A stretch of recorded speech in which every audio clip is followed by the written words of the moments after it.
So this is the Nagarjun Learning Centre in Saldum Village, Nepal.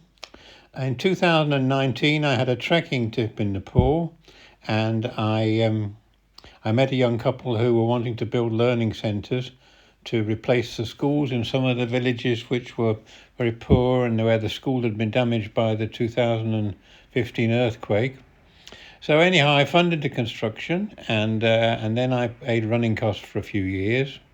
And they run female empowerment classes, and it's a community centre for the village. They run health camps for several hundred people from the area. And it's just generally a community centre where people can meet. It had 8 computers, internet, running water and electricity were all fitted. But gradually, it was built in 2019 and 20, but look at the roof, it was all rusted. And when we had came out of use because the rain was getting in during the monsoon and wrecking the computers. So we had it was out of use. I had an engineer come and assess the whole structure and recommended what needed to be doing. And then the work got started. The main things which were identified was it needed a new roof, which would last 20 years, and it had to be obviously leak-proof during the monsoon, very securely tightened, adequate structural support for the roof so that it wasn't unsafe. And the main problem was that the old roof had no heat or sound insulation. So when it rained, you couldn't hear your voice inside. And in summer, it got very hot inside, and in cold weather, it got very cold. So the top priority was to take the roof off and add additional structural support to make it able to support a new roof, and to fit a nice blue roof which would replace the existing roof. They obviously had to do it in a time of year when it wasn't going to rain every 5 minutes. So that was one thing, repair the roof, make it structurally sound. Second thing is there's a toilet block off to the left, has 2 Nepalese toilets and 1 European toilet. One of the European toilet bowl needed replacing. That's been done. And also the partitions between the cubicles were just very thin and were rusting, and they were metal. So that's now been replaced by concrete blocks, and the toilet has been replaced. And it's altogether a more functional toilet area. That's over to the left. Also, the kitchen block. There was a kitchen after this.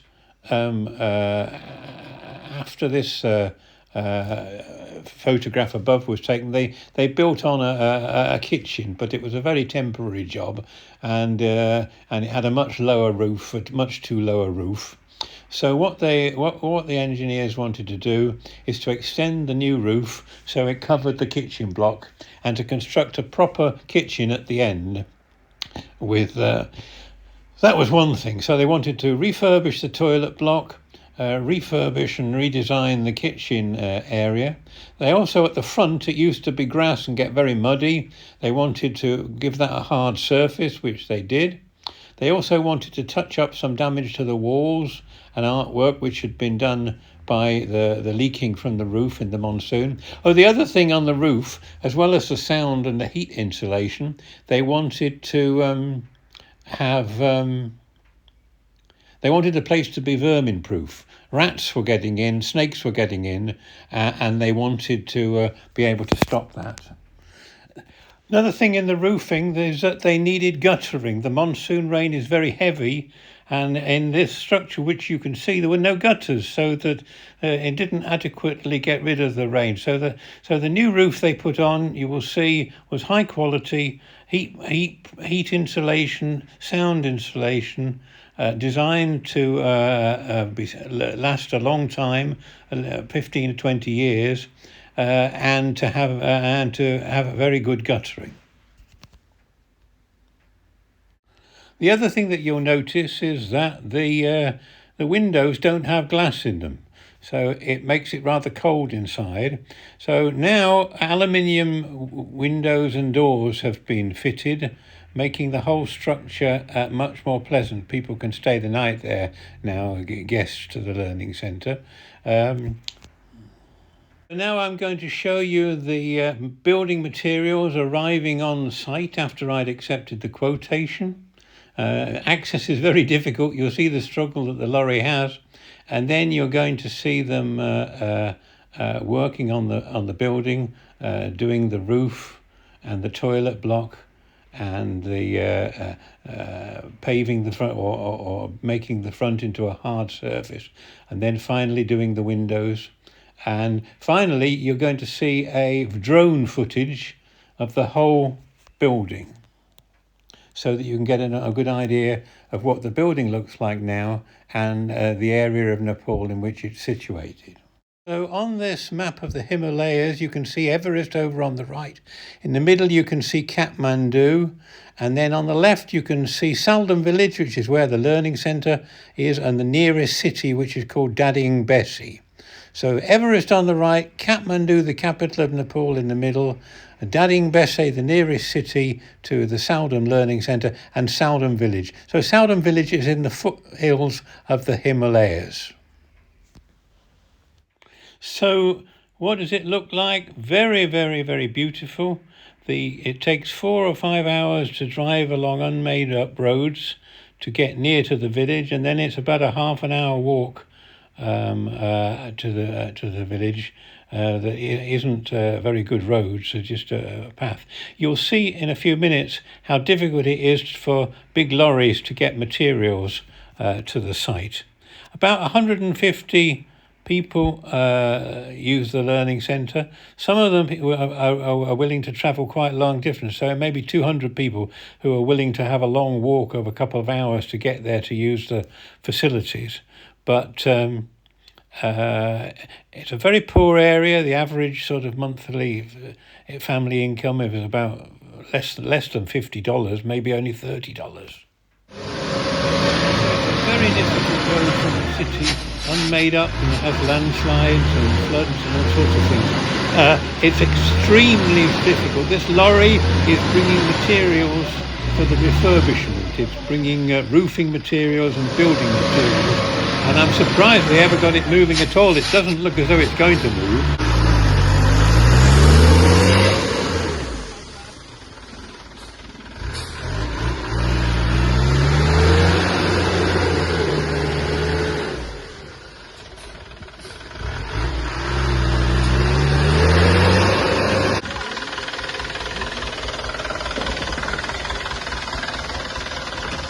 त्यो ढुङ्गा हाल्यो भने झन् चिप्लिन्छ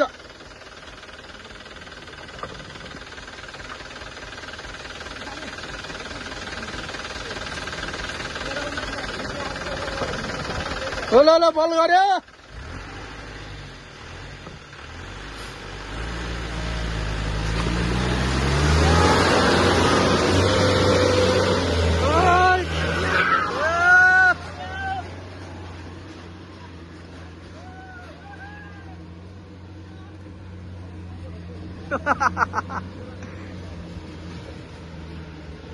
So they got the building materials to the site, and now they're working. They added some structural support to make the building strong enough to keep the roof in place in the strong winds, and now they're fitting the roofing and the guttering.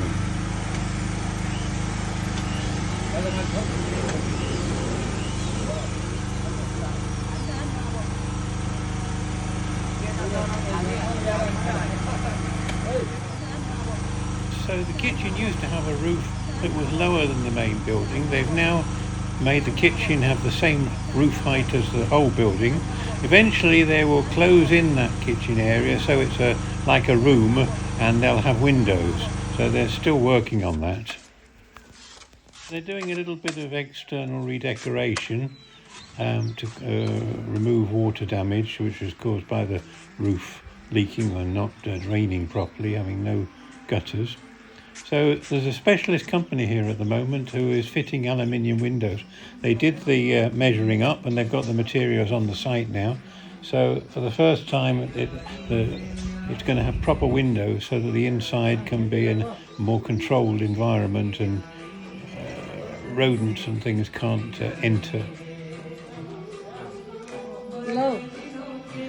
As I say, the person who planned the project is a relative of Joe, who is my contact in the Learning Centre, and he engaged specialist contractors to do the roofing and to do the windows and the rest of the building work.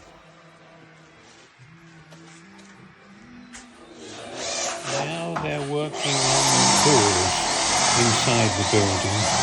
Doors. This is the same team that did the windows. Now they're working internally.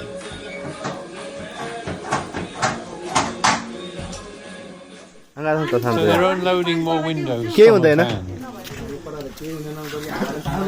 So this is the water tank near the toilet block. These are the 3 toilets. One European toilet, which had to be replaced because it was cracked, and 2 Nepalese, which are holes in the ground. And these ladies, I wondered what they were doing. They're making soap to use for the toilet wash basin. Don't know how they're doing it.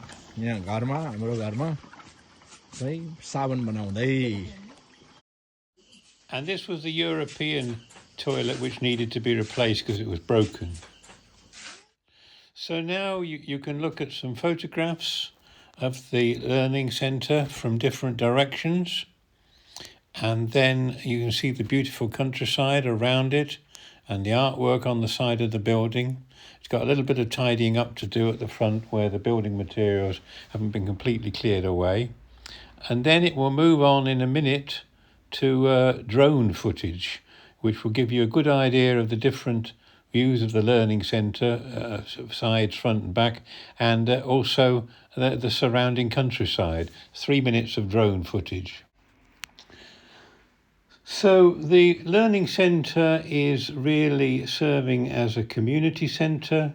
It has 8 computers and internet and Wi-Fi,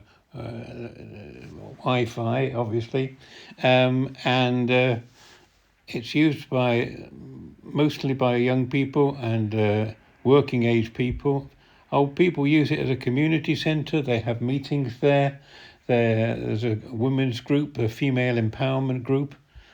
Domestic violence is an issue in Nepal, and they have a women's empowerment group.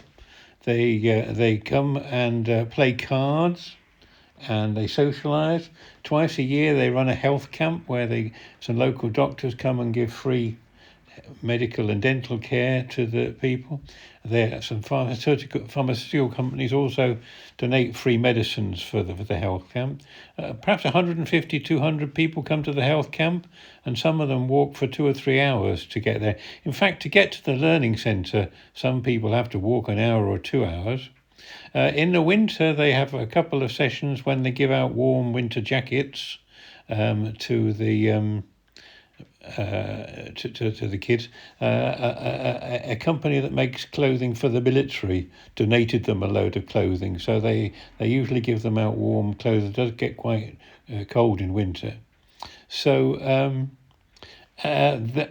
originally the plan was to have 3 teachers, and a teacher's salary in Nepal about £200 a month. So I for a short period I gave them funding for 3 teachers, but it's such a remote area they just couldn't keep the teachers there. So basically the teaching is rather ad hoc now. It's mostly a community centre. The computers are there. People will teach each other. There are some locals in the village who are quite computer savvy, and they will teach things. But formal teaching is difficult. They do coaching for kids at the local school have got exams. They can come there and study on the computer, do their homework, things like that.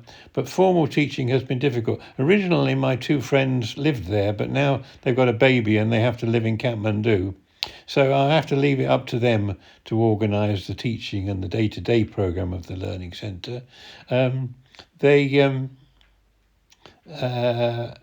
So it's a very it's an important centre for the local community because they've all got very small homes and most of them have not got Wi-Fi.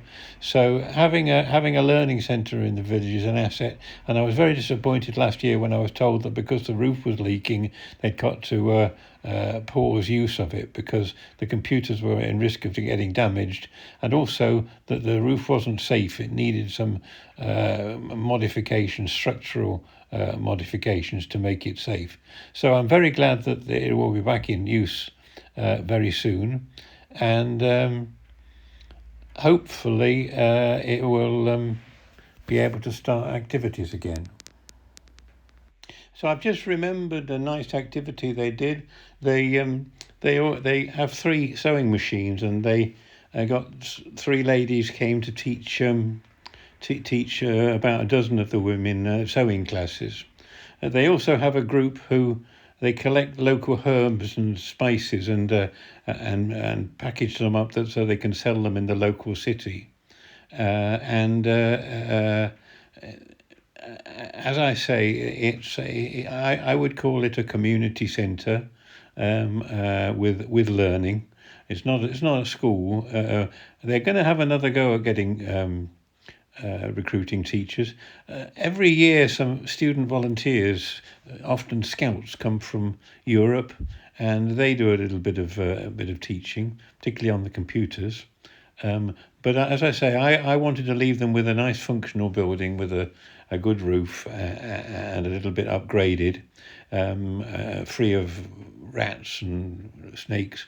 But the actual running of it day to day is something that I decided was impossible for me to monitor from a distance. But I'm happy with what's been achieved in the refurbishment.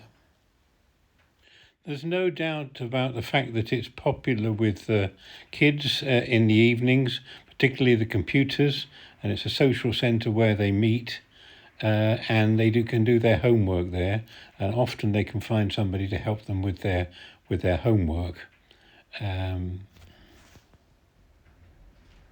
When I was funding their running costs for 2 years, there were funds which allowed them to employ a local lady as a cook, and she used to buy food, and all the kids got one decent meal a day, because a lot of the time in this area the kids get to school hungry, and so they said it would be helpful. I was never able to completely establish how often they did that, whether they actually managed it every day but that was certainly a goal. And they've now got the challenge that now I've refurbished the learning centre for them. They've really got to redouble their efforts to get funding. Most of their donors are in Europe and the United States, and it should be possible now. The learning centre has had its major refit and refurbishment. It should be possible for them to get enough funding for running costs. Quite a few of Sam and Joe's family live in the village, and one of them has done a little bit of teaching. But as I said, it is very difficult to employ full-time teachers in such a remote area.